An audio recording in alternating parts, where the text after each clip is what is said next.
Okay, here's question 3. Anne is having fun with some sticks here. So we've got different patterns that she can make. And she notices that 4 sticks are required to make the single square in the first row. So it's telling us how many sticks there are. 4, and then 7, and then 10. Okay, so you've got to spot what kind of number pattern this is, and you only know about one kind of number pattern in core 1. So is it that kind of number pattern? So is it an AP? If it is an AP, it should have a first term and it should have a common difference, and you should be able to justify to yourself that the terms go up by this amount every time. So if it does, then we've got to find the number of sticks required to make a similar arrangement of n squares in the nth row. So it's an expression, so it's a formula. Is it a UN formula or is it an SN formula? Well, we've got U1 is 7, so the one row pattern, the first row was 7, so that's U1, and U1 was 4.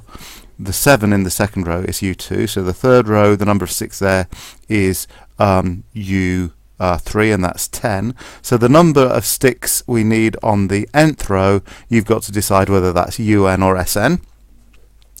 And then she carries on, and she makes 4 squares in the 4th row, and so on until she's completed 10 rows. And then we need to find the total number of sticks Anne uses to make these 10 rows. So it's going to be U10 or S10. Is it U10 or is it S10? Well, it's a total number, so that should steer you towards the correct formula to use. You've got an A and a D, and you know that it's the 10th row, so you should have everything you need to put into the formula. Okay. Okay, now we know her starting number of sticks is 1,750, and she carries on to complete K rows, but she runs out of sticks before she gets to the K plus 1th row. Show that. So this here is your end point. So if you don't see where this end point is coming from, then forget about it for now. Think about your start point. Your start point is this 1,750 sticks. Okay, all right. Something is going to have to be less than 1,750 so that she doesn't run out of sticks. So is it going to be UN or SN?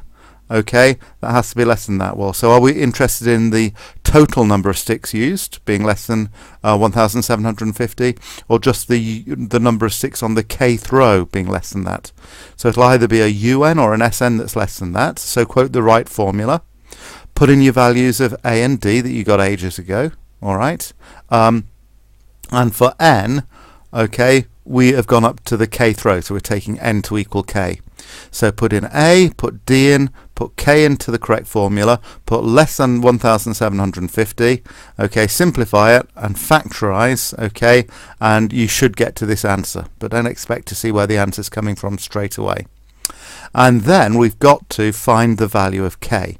So this is actually a quadratic inequality, all right, to find the value of K, but if you work out the critical values, okay, and use a little bit of common sense, all right, because it's a practical situation, some of the values of K that you might get just don't make sense.